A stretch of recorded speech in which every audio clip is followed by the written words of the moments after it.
सो hi everyone, कैसे हो तुम सारे सारे। आज आ रहा हूँ केमिकल बॉन्डिंग का पीवाईक्यू हैक का पार्ट 2 करने आए हैं, ठीक है। मैंने आपको ऑलरेडी चीज़ बताई हुई थी क्या कि इन 5 साल के अंदर मैंने 144 क्वेश्चन देखे, एनालाइज करा उनको, है ना, और उसमें से मैंने उनको टाइप करके डिवाइड करा। कितने टाइप निकले हमको निकले मेरे भाई 12 टाइप। ये पार्ट 2 है ना इसका। जो अगर तुमने पार्ट 1 नहीं देखा जाके देख लो यार, क्या कर रहे हो, है ना। आप सुनो, मैंने तुम्हें कुछ चीज़ें बताई थी है कि बेटा बॉन्ड ऑर्डर के अंदर मेरे भाई अगर 5 टाइप है, सुनते जाओ, अगर 5 टाइप तो भाई 5 टाइप का मतलब 5 अलग अलग क्वेश्चन है, और मैं आपको क्वेश्चन की तरफ से कुछ चीज़ आपको समझा रही हैं, ठीक है। अच्छा, अब आप इस चीज़ को अपने आप समझ सकते हो। अच्छा, कुछ और बातें कि आपको मैंने कुछ रूल्स बताए थे कि इस वीडियो को देखना कैसे मेरे भाई, है ना। तो तुम पहले इसको और इसको पढ़ लो, एंड इसके बाद अगर इन रूल को तुम फॉलो कर पाओ तभी तुम इस वीडियो के अंदर आना, ठीक है। अच्छा, अब दूसरी बात क्या कि हम लोगों ने मेरे भाई पार्ट 1 कर लिया था, हम लोगों ने ये सारे क्वेश्चन कर लिए। अब आज हम आएंगे भाई पार्ट 2 के अंदर, एंड इसके अंदर भाई मैंने तुम्हें क्या कराया बता रहा हूँ।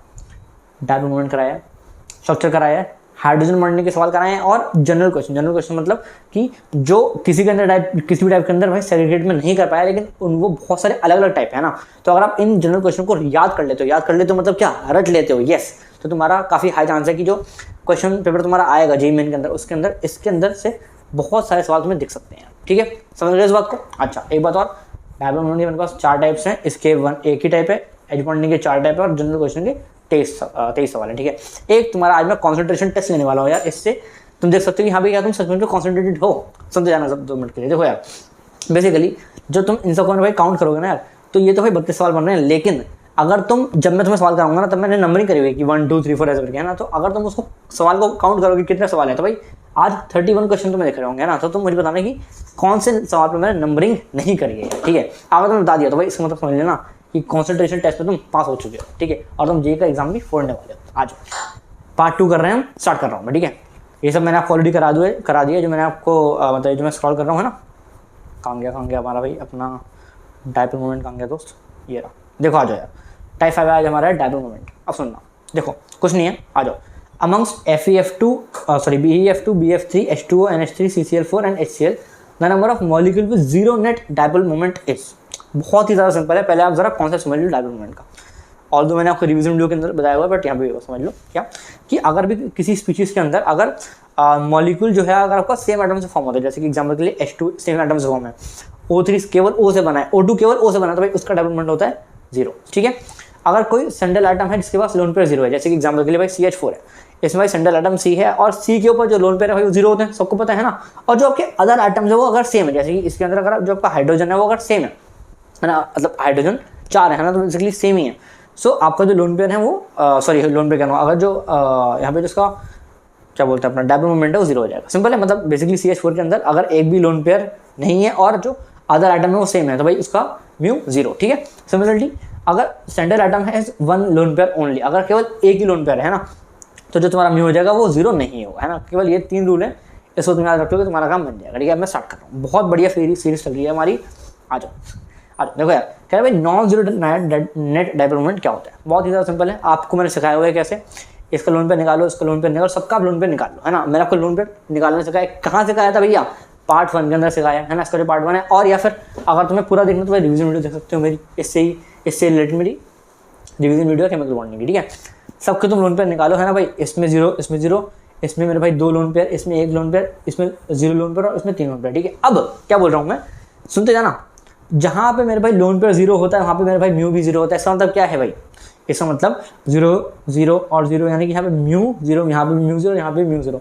जहाँ पर भी मेरे भाई लोन पेयर 0 नहीं है, जैसे कि यहाँ पर और यहाँ पर, अगर यहाँ पे मेरे भाई 0 नहीं है तो भाई जो तुम्हारा म्यू है वो भी 0 नहीं है। कहानी खत्म।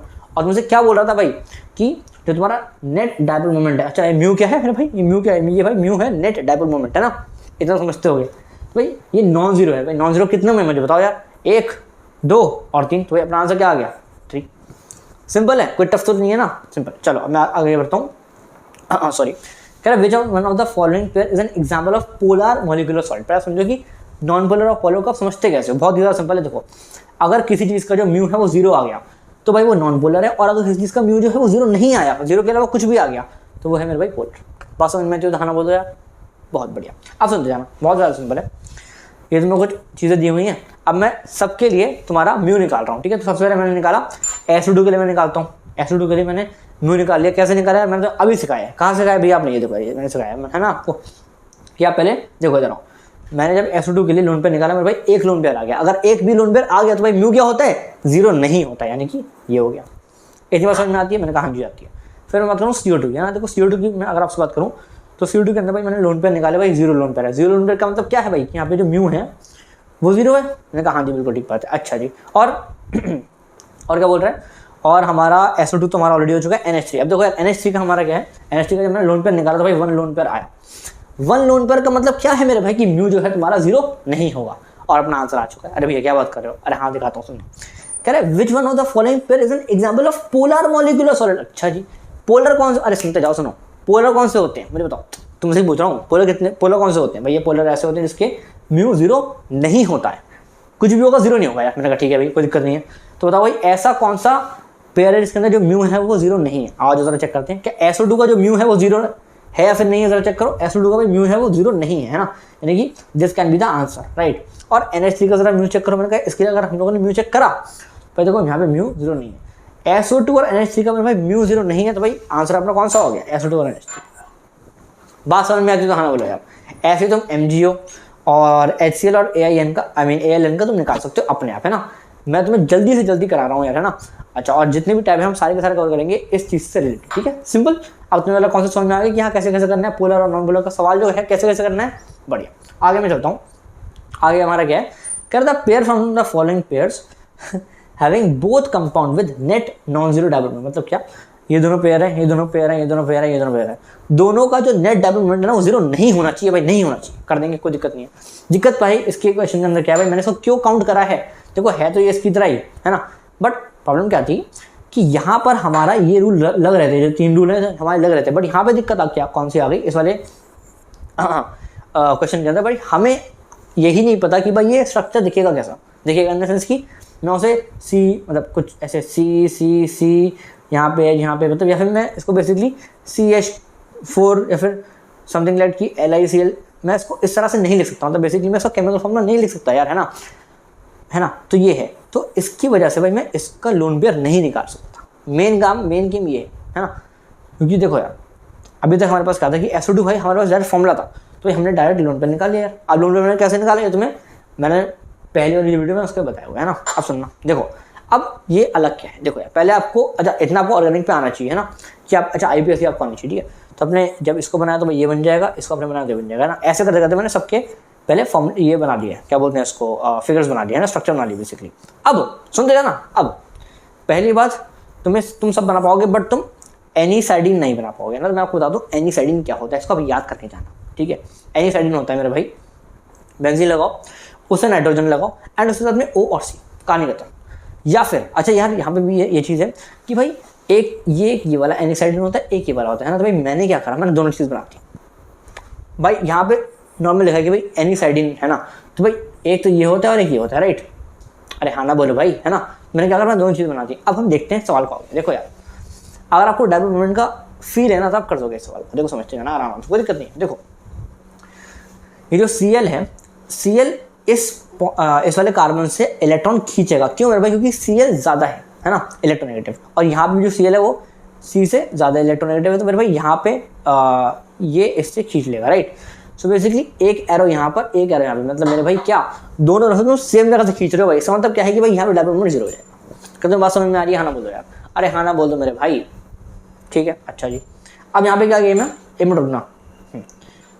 यहाँ पे क्या गेम है कि एक भाई ऐसे खींच रहा है और भाई एक ऐसे खींच रहा है, तो भाई क्या यहाँ पे डायबल मोमेंट 0 होगा? मैंने कहा बिल्कुल नहीं होगा यार। क्यों? देखो दिखाता हूँ, देखो यार सुनते जाना। देखो मैंने आपके लिए बेसिकली बनाया भी हुआ है, ये इधर आओ, है ना, मैं आपको यहाँ ले जाता हूँ, इधर आ जाओ। इसका तो ये है, अच्छा इसका ये नहीं है, ओके, हाँ सॉरी कुछ नहीं। अब मैं आपको बना दिखाता हूँ, कुछ नहीं है, बहुत ज़्यादा सिंपल है। आपने इसको यहाँ खींचा, आपने इसको यहाँ खींचा, ठीक है। अब इस वाला ये वाला फोर्स तो ऊपर ही है, बट अगर मैं अगर ये यहाँ पे इसको खींच रहा है कुछ इस तरह से, है ना, तो बेसिकली अगर मैं इसका फोर्स निकालूंगा तो एक फोर्स यहाँ पे आएगा, एक फोर्स आएगा, है ना, अगर कंपोनेंट निकालूंगा, है ना, तो ये और ये तो कट जाएंगे, बट अभी भी मेरे भाई नेट डेवलपमेंट इस तरफ हो जाएगा यार। बात समझ में आ रही तो है ना बोलो, है ना। तो यहाँ पर जो नेट डेवलपमेंट है वो 0 नहीं होगा। सिंपल, क्लियर है? मैंने कहा हाँ जी क्लियर, बहुत बढ़िया। इन दोनों की बात कर रहा हूँ, सिस ब्यूटेन और ट्रांस ब्यूटेन कुछ नहीं है। सिस ब्यूटेन ऐसा बनता है, ट्रांस ब्यूटेन ऐसा बनता है, ठीक है। अब सुनना क्या होगा, सुनते जाना। ये वाला इसको ऐसे खींचेगा, ये वाला इसको ऐसे खींचेगा ना। यानी कि बेसिकली अगर मैं आपसे कंपोनेंट्स की बात करूँ तो भाई एक कंपोनेंट ये होगा और एक कंपोनेंट ये होगा। सिमिलरली जो ये वाला था इसका कंपोनेंट एक ये होगा और एक ये होगा, है ना। अब क्या है गेम में, ये और ये कंपोनेंट तो कट गए, सॉरी ये वाले कह रहा हूँ, ये वाले तो कट गए, है ना।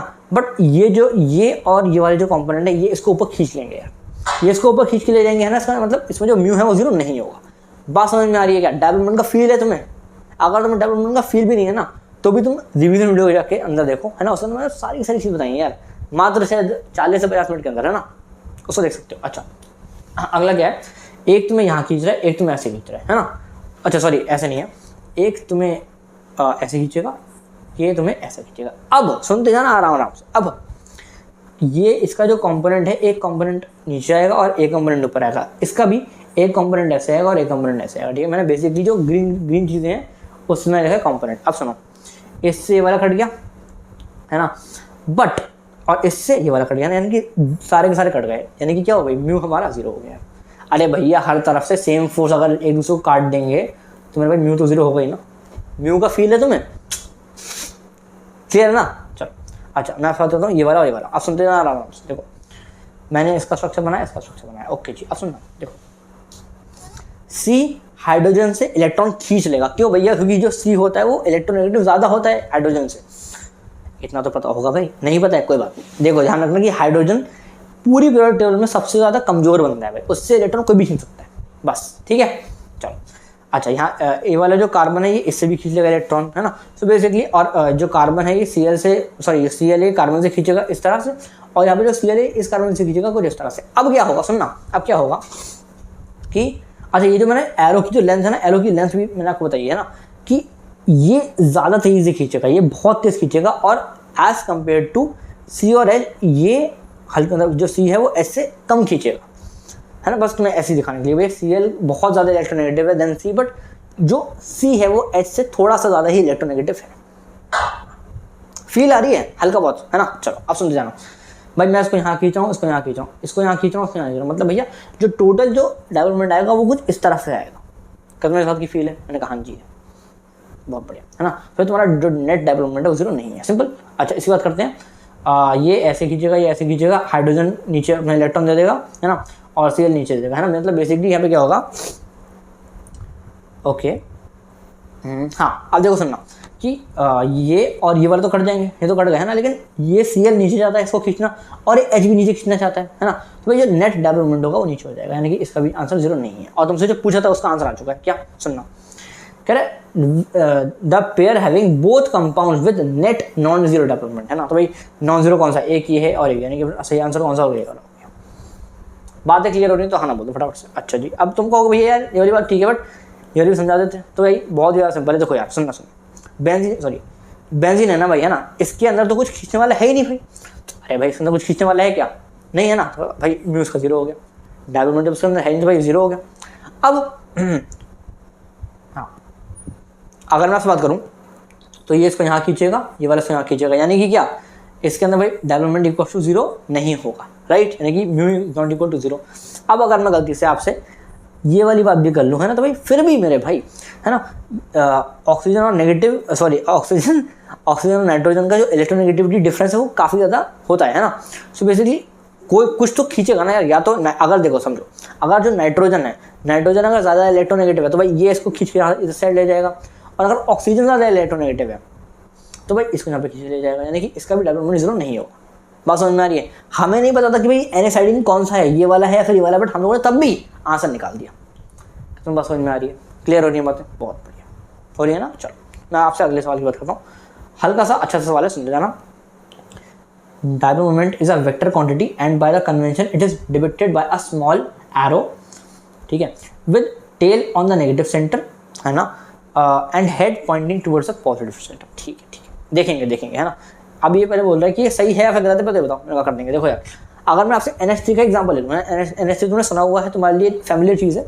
अगर आपको समझाओ, देखो यार बेसिकली जो नाइट्रोजन होता है इसके ऊपर एक लोन पेयर होता है। अब आप मेरे को बोलोगे कि भैया आपको कैसे पता कि इसके ऊपर एक ही लोन पेयर होता है?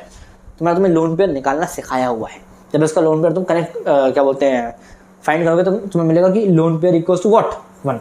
ठीक है अब सुनो ये नाइट्रोजन बहुत इलेक्ट्रोनेगेटिव है भाई, हाइड्रोजन से खींच लेगा मेरे भाई इलेक्ट्रॉन। अच्छा जी, तो येलो येलो लिखा है भाई, इलेक्ट्रॉन खींचने का साइन है। ठीक है, अब सुनना, देखो क्या कह रहा है, it is depicted by small arrow, ठीक है, with tail on the negative side. हाँ देखो क्या कह रहा है, कह रहा है tail on the negative side. ना जी ना, ये तो गलत है यार, टेल तो भाई पॉजिटिव साइड है ना। अरे भैया पॉजिटिव क्यों, अरे मेरे भाई बिकॉज जब जो एन है जब वो खींच लेगा तब ये नेगेटिव हो जाएगा, और जब एच से इलेक्ट्रॉन खींच जाएंगे तब मेरे भाई वो क्या हो जाएगा, पॉजिटिव हो जाएगा। तो भाई ये कह रहा है tail on the negative side, नहीं भाई, यानी कि अपना जो ये है ये तो फॉल्स है ना, ये तो फॉल्स है। अच्छा जी, अब मैं आगे बात करता हूँ। कह रहा था crossed arrow of the dipole moment symbolises the direction of the shift of charges in the molecule. ये वाली बात बिल्कुल ठीक है यार। मतलब बेसिकली ये बोल रहा है कि आप जब ऐसे इस तरह से जो है एरो बना रहे हो ना, इसका मतलब ये है कि इलेक्ट्रॉन का जो shift direction of shift of charges in the molecule है ना, बिल्कुल सही बात है कि अब अगर यहाँ से इलेक्ट्रॉन उठ के यहाँ पे जा रहा है तो भाई मैंने एरो भी इसी टाइप का लगाया है ना। सो बेसिकली जो स्टेटमेंट 2 है वो अपना क्या हो जाएगा, ट्रू हो जाएगा। बातें समझ में आ रही है क्या यार, क्लियर है, बढ़िया। चलो तो अपना सही आंसर कौन सा है, 1 इज इनकरेक्ट एंड स्टेटमेंट 2, ये देखो बी वाला अपना आंसर सही है। ये देखो मैंने तुम्हारे लिख के लेके आया हूँ जिससे कि यहाँ बैठ के कोई गलती ना हो भाई, है ना। चलो और तो हुई नहीं गलती, बट तब भी क्या पता भाई। अब देखो टाइप 6 हमारा स्ट्रक्चर, तुम्हें ये वाला टाइप समझ में आया ना, है ना। इसके अंदर से क्या बोलते हैं, डायपोल मोमेंट के अंदर से तुम्हें यही सब पूछ सकता है, ठीक। चलो बाकी इससे रिलेटेड सवाल तो आएंगे ही, बट वेराइटी यही है, ठीक है। अभी तक इन 5-6 सालों में स्ट्रक्चर का सवाल है, बहुत ही लल्लू सवाल है, कुछ नहीं है। क्या कह रहा है, which of the following are iso structure. बेटा आइसो स्ट्रक्चर का मतलब मैं बता दूं तुम्हें, जिन दो चीज़ों का जो स्ट्रक्चर है अगर वो सेम है तो वो कहने लगेंगे आइसो स्ट्रक्चर। कहानी खत्म। जैसे कि अगर इसका और इसका अगर स्ट्रक्चर सेम है भाई तो ये है आइसो स्ट्रक्चर, कहानी खत्म, ठीक है। अब वो बोल रहा है which of the following are iso structure. बहुत सिंपल है भाई, आप सबका स्ट्रक्चर वगैरह बना लो, है ना। अब आप कैसे बनाओगे भाई, पिछली वीडियो में सब बताया हुआ है, वहाँ से तुम चेक कर सकते हो, है ना। बेसिकली आप हाइब्रिडाइजेशन निकालोगे, सबका हाइब्रिडाइजेशन निकालो, सबका शेप आप निकाल सकते हो ना। और जब आप बनाओगे तो मेरे भाई तुम्हें कुछ इस तरह का मिल जाएगा। और टेट्राहेड्रल जैसे तुम जब देखोगे तो भाई तुम्हारा आंसर। अच्छा ये बात और कि ये टेट्राहेड्रल वगैरह तुम ऐसा कहाँ से देख रहा हूँ भाई, तो ये भाई मैंने एक तुम्हारे लिए ब्लैक कलर की सीन लगाई है। ब्लैक कलर की सीन का मतलब क्या है भाई, कि ये जो मैंने चीज़ कराई है ना तुम्हें, ये कराई है मैंने तुम्हें अपने रिवीजन वीडियो के अंदर। अगर तुम पहली बार भी इस रिवीजन वीडियो को देख रहे हो कि भाई तुम्हें कुछ नहीं आता केमिकल बॉन्डिंग के अंदर, बट मेरे को तो रिवीजन करना है, कोई दिक्कत नहीं है। मेरी रिवीजन वीडियो से तुम पहली बार अगर पढ़ रहे हो तो भी तुम अच्छे से सीख जाओगे, ठीक है। चलो अब सुनना। अब देखो यार ये क्या कह रहा है, आओ देख लेते हैं। देखो SO4 और CrO4 2 माइनस टेट्राहेड्रल, ठीक है, ये भी हो सकता है, ओके। अब FeCl और TiCl देख लेते हैं, टेट्राहेड्रल, ओके ओके ओके, कोई दिक्कत नहीं है। NH3 NO3 minus trigonal bipyramidal trigonal plane, यानी कि ये वाला तो आंसर नहीं है। और BCl3 BrCl3 देखते हैं, ट्राइगोनल टीचर नहीं भाई, यानी कि अपना सही आंसर कौन सा हो गया, यहाँ पे A और B है। A और B मेरा भाई किसमें है, सी वाला आंसर सही है। क्लियर है बात, हाँ ना बोलो, हाँ ना बोलो। ये देखो मैंने लिख के जाना, सी आंसर सही है, ठीक है। हाँ चलो टाइप 7 भाई क्या है, अच्छा एक बताओ कि आइसो स्ट्रक्चर वाला मतलब बेसिकली हाइब्रिडाइजेशन के अंदर ही आता, बट मैंने आइसो स्ट्रक्चर था ना तो इसके अंदर थोड़ा सा चेंज था ना, तो मैंने यहाँ पे रख दिया। अच्छा हाइड्रोजन बॉन्डिंग, इसके अंदर 4 सवाल हैं, देखते हैं, आ जाओ। अच्छे सवाल लेके आए, ध्यान सुनना। हाइड्रोजन बॉन्डिंग करना तो इससे सीख जाओगे, आ जाओ। The correct order of the increasing intermolecular hydrogen bond strength is, बहुत सिंपल है। देखो पहले मैं आपको कॉन्सेप्ट बताना चाहता हूँ। क्या, अच्छा एक बताओ कि ये तुम्हें दिया हुआ है ना कि भाई ये ऑर्डर है, अब बताओ कौन सा सही है, ठीक है। अब पहले आप कॉन्सेप्ट समझ लो। कॉन्सेप्ट क्या है कि मेरे भाई सबसे ज़्यादा इलेक्ट्रोनेगेटिव होते हैं FON, ठीक है। अब बेसिक सुनते ना, अब भाई बेसिकली क्या होता है कि जो हाइड्रोजन होता है ना, हाइड्रोजन बॉन्डिंग करता है FO और N के साथ में यार, ठीक है। हाइड्रोजन बॉन्डिंग क्यों होती है, बिकॉज FO और N भाई मोस्ट इलेक्ट्रोनेगेटिव होते हैं, है ना। तभी तो भाई ये जो H होता है भाई ये गरीब है भाई, ये बहुत ज़्यादा इलेक्ट्रॉन की भूख है, तो भाई ये इससे इलेक्ट्रॉन खींच लेते हैं, मतलब ऐसे आता है इलेक्ट्रॉन, यहाँ से यहाँ पे आते हैं, ठीक है। बात समझ में आ रही होगी, बहुत बढ़िया। एक बात समझ में आ गई। अच्छा अब मैं आपको समझा दूँ यार, मैं पहले आपसे बात करता हूँ, ठीक है। मैं पहले आपसे बात करता हूँ NH3 की, ठीक है। सुनते हैं ना, NH3 की अगर मैं आपसे बात करूँ तो भाई N के साथ में कितने H में बताओ, N के साथ में कितने H है भाई, मैंने कहा 3 H है, यानी कि हाइड्रोजन बॉन्डिंग सबसे ज़्यादा तगड़ी होगी। क्यों होगी समझाऊंगा, सुनते जाना। अभी N के अंदर NH3 के अंदर 3 H है ना, यानी कि यहाँ पे अपना आंसर 3 है, बढ़िया। हाइड्रोजन नंबर ऑफ हाइड्रोजन, ठीक है। और अब मैं आपसे बात करूँ H2 है ना भाई, H2 के अंदर मेरे भाई कितने H हैं, मेरे भाई 2 H हैं। अच्छा यार एक बात और कि जो हाइड्रोजन होता है ना भाई वो FO और N के साथ ही केवल हाइड्रोजन बॉन्ड बनाएगा, है ना। जरा अब चेक करते रहना कि भाई क्या N के साथ हाइड्रोजन बॉन्ड बनाता है H, तो हाँ जी बिल्कुल बनाता है। क्या क्या O के साथ में बनाता है, मेरे भाई बिल्कुल बनाता है। है ना। तो ऐसे भी आपको चेक करना है, ऐसा नहीं कि केवल हाइड्रोजन चेक कर लो कि भाई कहीं और, जैसे कि ये CH4 लिखा हो, समझा ना, एक मिनट, CH4 लिखा है क्या भैया, ये जो H है यहाँ पे, मतलब ये जो ये वाला जो H है, ये क्या इस कार्बन के साथ में हाइड्रोजन बॉन्डिंग करेगा? अरे भाई नहीं करेगा भाई, क्यों नहीं करेगा? क्योंकि मेरे भाई हाइड्रोजन बॉन्डिंग सिर्फ FON के साथ ही होती है ना। सो बेसिकली ये तो इसमें तो नो हाइड्रोजन बॉन्डिंग, ओके। और HCN में मेरे भाई कितने H है? H है हमारे यहाँ पर, है ना। सो बेसिकली जितने ज़्यादा नंबर ऑफ H है उससे ज़्यादा थोड़ी हाइड्रोजन बॉन्डिंग होगी। इसका मतलब क्या कि सबसे ज़्यादा हाइड्रोजन बॉन्डिंग NH3 की, उसके बाद HCN की, उसके बाद H2O की। भैया CH4 के अंदर हाइड्रोजन बॉन्डिंग तो है ही नहीं। अरे भैया है ही नहीं तो यार ये इसको कर दो लास्ट में, कहानी खत्म। अब जरा चेक कर लो कि भाई ये वाला जो ऑर्डर है किसके अंदर है, और जरा चेक करते हैं। देखो HCN कम है H2O से, HCN कम है H2O से, बिल्कुल भी नहीं भाई, है ना। आई मीन बिल्कुल भी नहीं भाई, ये वाला आंसर गलत है। अच्छा और देखते हैं, HCN कम है CH4 से, क्या HCN कम है CH4 से? नहीं भाई, HCN तो ज़्यादा है ना भाई, ये वाला आंसर नहीं है। जो चेक करते हैं, CH4 कम है और HCN मतलब CH4 HCN NH3, देखो CH4 HCN NH3 बिल्कुल सही आंसर है। ये जो मैंने लिखा हुआ है सी वाला आंसर सही है ना। डी वाला को चेक करना करा देता हूँ। CH4 सबसे कम है, बिल्कुल ठीक है। बीच में NH3 है, नहीं भाई NH3 तो भाई सबसे लास्ट में है, सबसे ज़्यादा है, तो भाई ये वाला भी आंसर गलत है। सिंपल, बढ़िया। आ जाओ आगे चलते हैं। कह रहा है the secondary valency and the number of hydrogen bonded water molecule in CuSO4.5H2O respectively are. सबसे पहला काम क्या तुम्हें CuSO4 का क्या तुम्हें डायग्राम पता है? क्या तुम्हें स्ट्रक्चर याद है? अगर तुम्हें याद नहीं है अभी याद कर लो मेरे साथ में। देखो ये बना हुआ है, कैसे बनाया है समझते जाना। देखो Cu और इसमें से Cu ले लो और इसके अंदर में भाई 4 H2O ले लो, 4 H2O, ठीक है। अब देखो Cu H2O H2O H2O H2O, ठीक है। यहाँ पे एक बात ध्यान रखनी है तुम्हें कि जो Cu है ना वो O के साथ में अटैच है ना, H के साथ में अटैच नहीं है, बिकॉज भाई वैलेंसी नहीं है। अच्छा, और 5 में से मेरे भाई 4 पानी निकाले तो 1 पानी बचा, यानी कि भाई 1 पानी तो तुम्हारा यहाँ पे आ गया, और SO4 है यानी कि SO4, ठीक है। अब तुम्हें अगर ये वाला चीज़ याद नहीं हो रही तो थोड़ा सा सिंपल देख सकते हो, है ना। ये थोड़ा सिमेट्रिकल नहीं है ना, सिमेट्रिकल देखना चाहते हो तो भाई तुम्हारे लिए मैंने ये बना दिया। देखो ये क्या है, बीच में क्रॉस मारो, बीच में Cu मार दो, H2O H2O H2O H2O, और एक और क्रॉस मारो, एक और क्रॉस मारो, ठीक है। यहाँ बीच में O है ना, यहाँ बीच में OH2, मतलब ऐसे तुम समझ सकते हो, है ना। तो बेसिकली तुम्हें याद ही करना है। अब सुनना, काम की बात क्या है हमारे क्वेश्चन से रिलेटेड, सुनते जाना 2 मिनट। मैं तो बताना चाहता हूँ कि ये और ये होते हैं भाई कोऑर्डिनेट बॉन्ड। अब जब भाई तुम कोऑर्डिनेशन केमिस्ट्री पढ़ोगे तब मैं तुम्हें पढ़ाऊंगा कि हाँ भाई कोऑर्डिनेट बॉन्ड क्या होता है, कैसे कैसे होता है, वगैरह वगैरह, है ना। चलो अच्छा, एक बात और कि कुछ बच्चे करते हैं भैया आयनिक बॉन्डिंग का पहले ले आओ, सॉरी आयनिक बॉन्डिंग कह रहा हूँ, आयनिक इक्विलिब्रियम का पहले ले आओ, कोऑर्डिनेशन कंपाउंड का पहले ले आओ। तो इस बारे में हम टिप्पणी करेंगे इस वीडियो के एंड में, ठीक है। तो मैं आपको बताऊंगा कि आयनिक बॉन्डिंग और कोऑर्डिनेशन कंपाउंड में कब लेके आ रहा हूँ, है ना, ठीक है। चलो आ जाओ। अब देखो क्या क्या बोलते हैं, हाँ। और देखो सुनना, एक बात मैं आपको और समझाना चाहता हूँ यार, क्या कि जो हाइड्रोजन बॉन्डिंग होती है ना भाई, वो बेसिकली 2 तरह की होती है। एक होती है इंट्रा, है ना। इंट्रा मतलब भाई इंट्रा इसके अंदर होगी, इसके अंदर क्यों होगी? बिकॉज इंट्रा का मतलब होता है भाई अंदर ही अंदर। जैसे कि तुम्हारे स्कूल में अगर जैसे कि बास्केटबॉल मैच होता है ना, तो भाई अगर ऐसा हो कि जो तुम्हारा स्कूल है, स्कूल के अंदर जो 2 टीम है, अगर वो आपस में बास्केटबॉल खेल रही है तो भाई हम बोलेंगे इंट्रा स्कूल कॉम्पिटिशन। बट अगर तुमने सुना होगा अपने स्कूल के अंदर कि भाई इंटर स्कूल कॉम्पिटिशन होता है ना, इंटर कॉलेज कॉम्पिटिशन होता है। वो क्या होता है कि एक अलग कॉलेज टीम आती है और एक हमारा कॉलेज टीम होती है। दोनों जब आपस में करते हैं लड़ाई, या फिर जो भी टूर्नामेंट करते हैं, लड़ाई तो अभी हुई थी, है ना, जब वो आपस में लड़ाई टूर्नामेंट करते हैं तब हम बोलते हैं इंटर, है ना। तो बेसिकली इंट्रा अंदर ही अंदर, इंटर बाहर के लोग जब पास में आके बॉन्डिंग बनाते हैं, ठीक है, सिंपल। अच्छा अब सुनना, यहाँ पे मेरे भाई अब मुझे तो बताना तुम कि यहाँ पे ये जो हाइड्रोजन बॉन्डिंग हो रही है, पहली बात तो यहाँ पे हाइड्रोजन बॉन्डिंग क्यों होगी? बिकॉज O और H आपस में हाइड्रोजन बॉन्डिंग करेंगे। मैंने कहा ठीक है। अच्छा ओके, तो भाई बेसिकली यहाँ पे हाइड्रोजन बॉन्डिंग कौन सी हो रही है मुझे बताओ तुम? इंटर हो रही है, इंटर हो रही है, ठीक है। क्यों?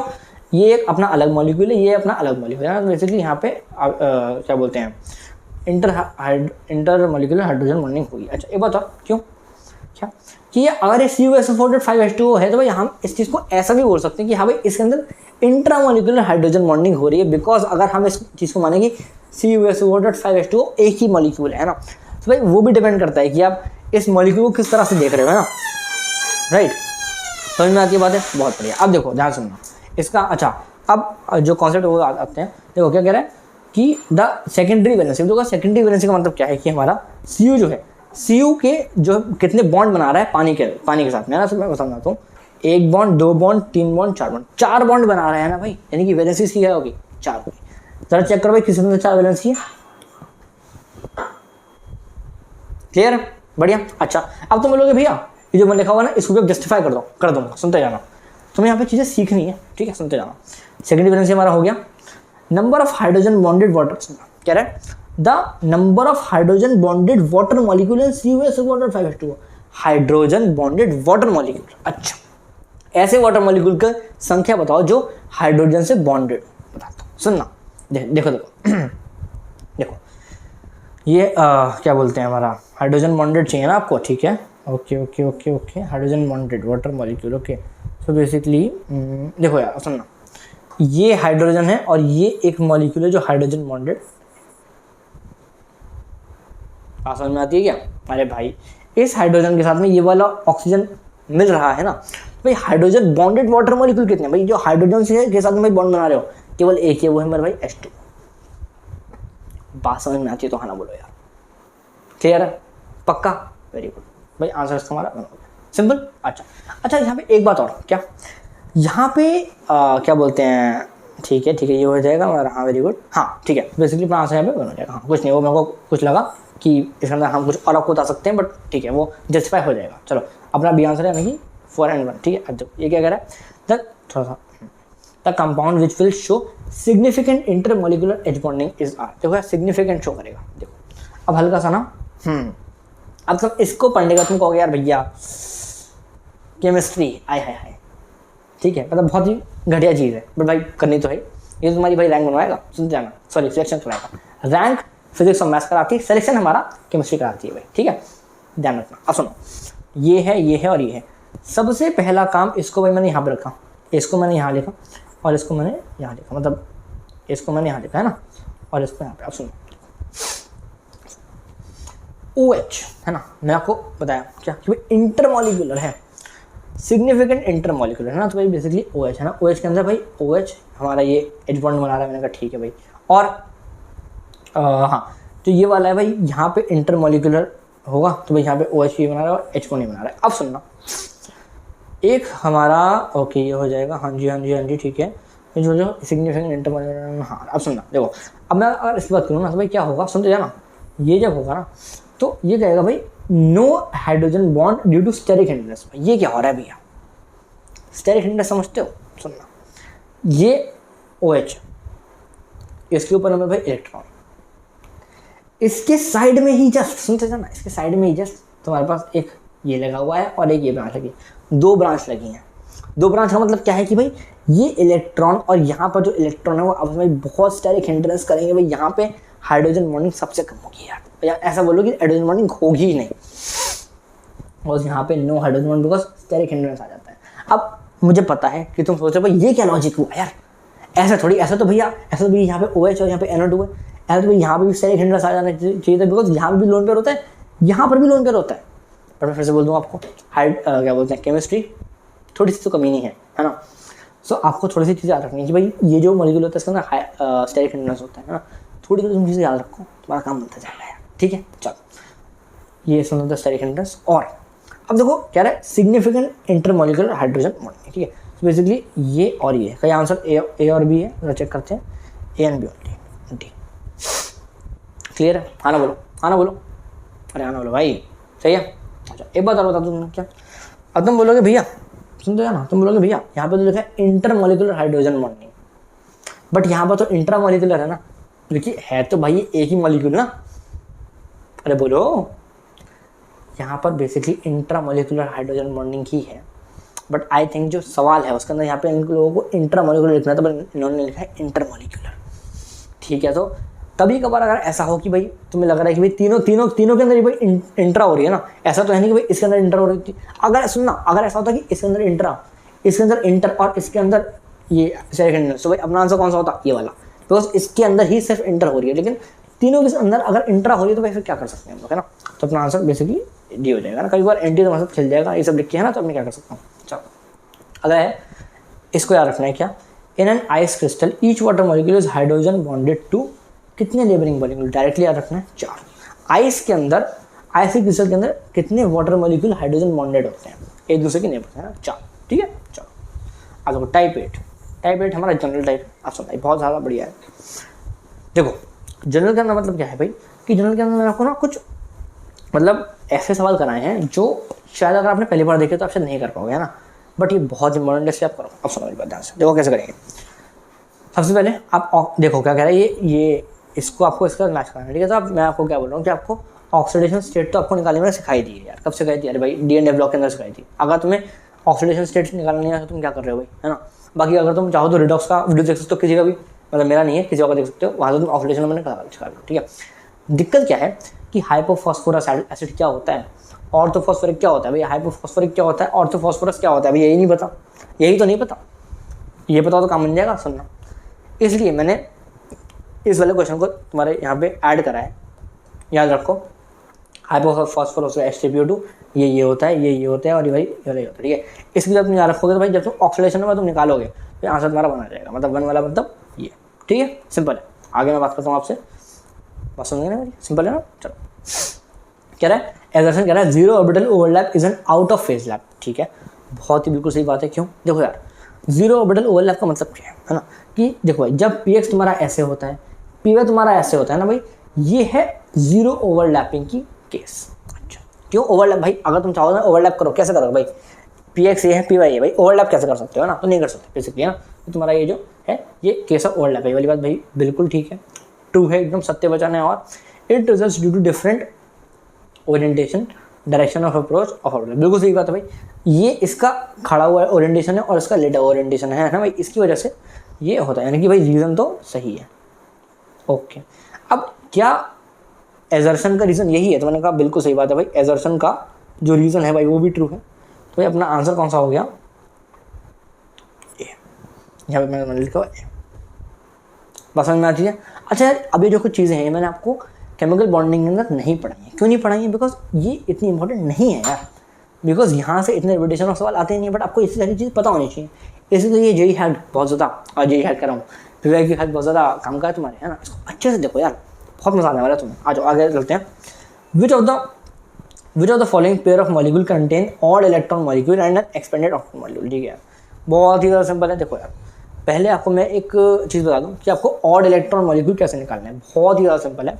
अच्छा एक बताओ कि देखो यहाँ पे क्वेश्चन को समझो क्या कह रहा है, कंटेन ऑड इलेक्ट्रॉन मॉलिक्यूल, है ना, एंड एक्सपेंडेड ऑक्टेन मॉलिक्यूल, यानी कि क्या, ऑड इलेक्ट्रॉन मॉलिक्यूल मेरे भाई पहले वाला होगा और एक्सपेंडेड ऑक्टेट मॉलिक्यूल बाद में होना चाहिए। एक ये वाला भी कॉन्सेप्ट होता है, ठीक है। अब देखो मैं आपको एक कॉन्सेप्ट बताऊँ, हमेशा जानूंगा क्या कॉन्सेप्ट क्या है। Element of second period can't expand there octet, बाकी 3, 4, 5 वगैरह वगैरह कैन एक्सपैंड। मतलब क्या है सुनना कि भाई ये पहला पीरियड, ये सेकंड पीरियड, है ना, जो ये वाले होते हैं सेकंड पीरियड के भाई, ये अपने ऑक्टेट को एक्सपैंड नहीं कर सकते, बट ये वाले ये सारे के सारे कर सकते हैं भाई। इसी को याद रखोगे, है ना।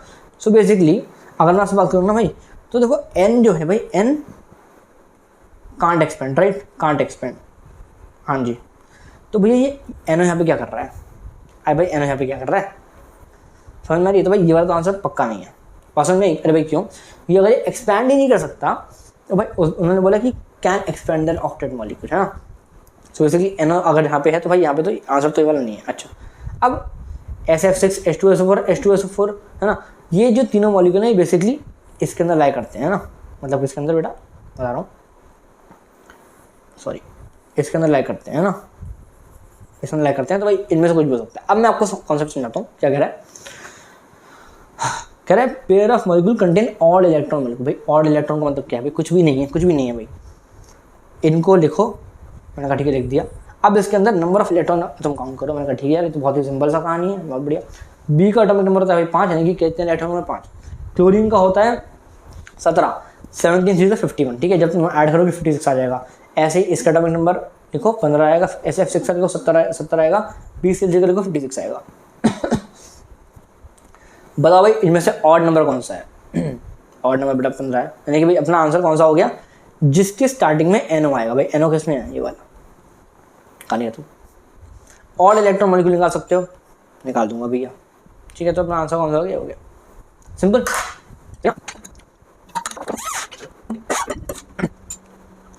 The oxide which contains an odd electron at the nitrogen atom base, बहुत ही ज़्यादा सिंपल है। देखो सुनो, the oxide which contains odd electron at the nitrogen, कुछ नहीं भाई, सबके अंदर नाइट्रोजन है, सबके अंदर ऑक्साइड है ना। सो अब भाई जितने भी N है उसको भाई तुम काउंट करो। मैंने कहा ठीक है यार, इसके अंदर N2 है तो भाई 14 इलेक्ट्रॉन है, एन एक है तो 7 है, इसके अंदर 14 है, इसके अंदर 14 है भाई, ठीक है। कह रहा है ऑड, अगर ठीक है कर देंगे यार, इसके अंदर एन ऑड है, यानी कि आई मीन इसके अंदर जो एन, इस वाले एन के अंदर जो इलेक्ट्रॉन है वो 7 है, 7 मतलब भाई ऑड हो गया, अपना आंसर वाला हो गया, यानी कि अपना आंसर NO2 है, ठीक है, सिंपल है। चलो the compound which does not exist, बताओ भाई जो एग्जिस्ट नहीं करेगा वो कैसे करोगे। देखो यार पहले तो सुनना, कहाँ गया, हाँ पहली बात तो जो बच्चे होंगे ना भाई, जो हमारी पहली लाइन ऑफ थिंकिंग होगी वो क्या कहेंगे, कहेंगे भैया आपने हमें कल पढ़ाया था PYQ हैक के सेशन में क्या, कि अगर कोई चीज़ डज नॉट एग्जिस्ट होती है, इसका मतलब भाई क्या होता है कि भैया उसका जो बॉन्ड नंबर होता है ना वो 0 होता है। अब भाई हम क्या करेंगे, सुनते जाना, मैं तुम्हें लाइन ऑफ थिंकिंग समझा रहा हूँ कि तुम्हें कैसे चीज़ों को सोचना होता है, सुनते जाना, ये बहुत इंपॉर्टेंट है तुम्हारे जे के एग्जाम में, इवन एडवांस के लिए बहुत इंपॉर्टेंट है, ठीक है। NO2 BeH2 B4 EtF4 और NH4 BeF4, सुनना तुम इनके लिए बॉन्ड ऑर्डर निकाल ही नहीं सकते।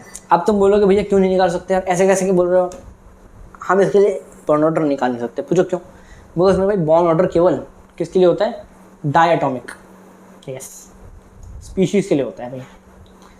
क्या ये डायटोमिक है, मैंने कहा नहीं भाई ये तो ट्राइटोमिक है, ये भी ट्राइटोमिक है भैया, कैसे बोल रहे हो, अरे मेरे भाई ट्राइटोमिक मतलब जिसमें 3 एलिमेंट हो, 1 2 3 1 2 3 4 5 ऐसे है ना, 2 अब बेसिकली क्या 1 और 4 5, 5 × 2 10 10 और 1 11 11 और 4 15 भाई, इसमें भाई 15 है ना, तो डायटोमिक नहीं है ना भाई। अब हम लोग बॉन्ड ऑर्डर नहीं निकाल सकते, मतलब सॉरी क्या बोलता हूँ, मतलब डज नॉट एग्जिस्ट हम बॉन्ड ऑर्डर से नहीं कह सकते, ठीक है।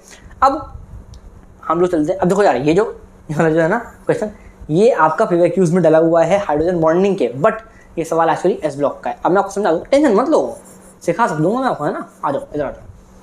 अच्छा पहली बात क्या कि तुम लग रहा हो कि भैया ये सब पता है, ये पता है, यही पता है, सॉरी ये वाला नहीं पता है और ये वाला सब पता है, बट PbEt4 का मतलब क्या है, बहुत ज़्यादा सिंपल है। तो ET का मतलब होता है इथाइल ग्रुप, ठीक है, तो कुछ नहीं है, PB यहाँ पे लिखो, और ET मतलब 2 कार्बन है ना, तो भाई 2 कार्बन 2 कार्बन 2 कार्बन 2 कार्बन कहाँ कहता हूँ, और भाई 4 है ना, क्या बोलते हैं क्वार्टरनरी है ना, तो भाई तुमने भाई यहाँ पे 4 लगा दिया, मतलब 4 मतलब 1 2 3 4, सिंपल। चलो अच्छा अब मैं आपको सिखाता हूँ कैसे, जो S ब्लॉक के अंदर समझे ना, S ब्लॉक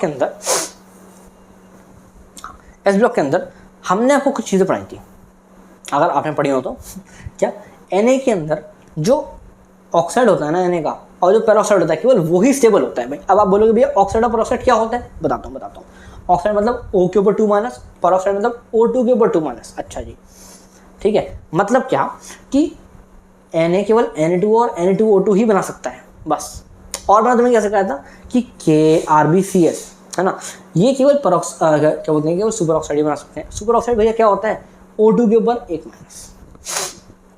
अरे भैया बात समझ में आ रही है ना, मैं तुम्हें मतलब प्रॉपर्टी से समझाया था ना भाई, कि लीना की रब से फरियाद होता है ना, हटाओ उसको, ये काम का नहीं है, सुनना ये है ना भाई, बेसिकली यहाँ पे Li होता है ना, Li और Na केवल भाई हमारा ऑक्साइड और पेरोक्साइड बनाते हैं, और यहाँ पे जो नीचे की जो ये हैं KRbCS ये बनाते हैं सुपर ऑक्साइड, ठीक है। अब आप बोलोगे भैया कि वो सब सारी बातें ठीक है, कहना क्या चाहते हो, सुनना। कह रहे भाई NaO2 का मतलब समझते हो है ना, NaO2 का मतलब क्या है, जब आप इसको तोड़ोगे, सुनते जाना 1 मिनट, अबे कट जा भाई, हाँ NaO2 को जब आप तोड़ोगे तो भाई Na+O2- बनेगा। अब एक बच्चे का सवाल और आ सकता है, मैं इस वाली चीज़ वापस आऊँगा, बट एक बात और समझो, क्या तुम बोलोगे भैया आपने NaO2 को कौन सा सारे के सारे Na+ और O2- में ही क्यों तोड़ा, आपने Na2+ और O- में क्यों नहीं तोड़ा यार, ये क्या सीन है। अब आ जाओ रिडॉक्स रिएक्शन पर। रिडॉक्स रिएक्शन के अंदर भाई मेरा भाई पढ़ाया जाता है क्या, ये जो क्या बोलते हैं इसको, हाँ जो फर्स्ट ग्रुप के जो भाई एलिमेंट होते हैं उनका हमेशा ऑक्सीडेशन नंबर +1 होता है, इसलिए ये सॉरी ये +2 आएगा, हमेशा +1 होता है, यानी कि ये चीज़ मेरे भाई पॉसिबल ही नहीं है, ये चीज़ मेरे भाई पॉसिबल थी, इसलिए हमको Na+ और O2- करना ही पड़ा यार। समझ में आ गई है ना, क्लियर है, बहुत बढ़िया भाई बहुत बढ़िया।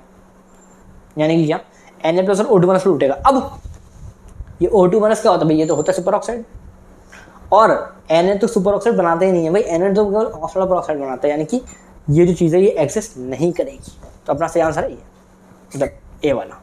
क्यों, अरे भैया समझो कौन सा एग्जिस्ट नहीं करेगा भाई, आंसर पाएगा, ठीक है आगे चलते हैं, ये बता दिया मैंने तुम्हें, हाँ ठीक है बहुत बढ़िया। अब correct. Given below are two statement, one is labelled as assertion, अच्छा ठीक कुछ नहीं, असर्शन क्या कह रहा है, butane one ol has higher boiling point than ethoxy ethane. अब देखो यहाँ पे बॉइलिंग पॉइंट का खेल है, क्या बताता हूँ, पहले समझो boiling point is directly proportional to bond, कर देंगे सुनना। देखो यार पहले अगर आपसे बताऊँ, ब्यूटेन वन ऑल को भाई मैंने यहाँ बना लिया, ठीक है, और एथॉक्सी एथेन को मैंने यहाँ बना लिया, है ना। अब आपको एथॉक्सी एथेन बनाना आना चाहिए भाई, है ना, ऑब्वियसली इतना तो तुम्हें आना ही चाहिए, आईपीसी तुम्हें आनी चाहिए ना, वरना तुम कैसे करोगे भाई।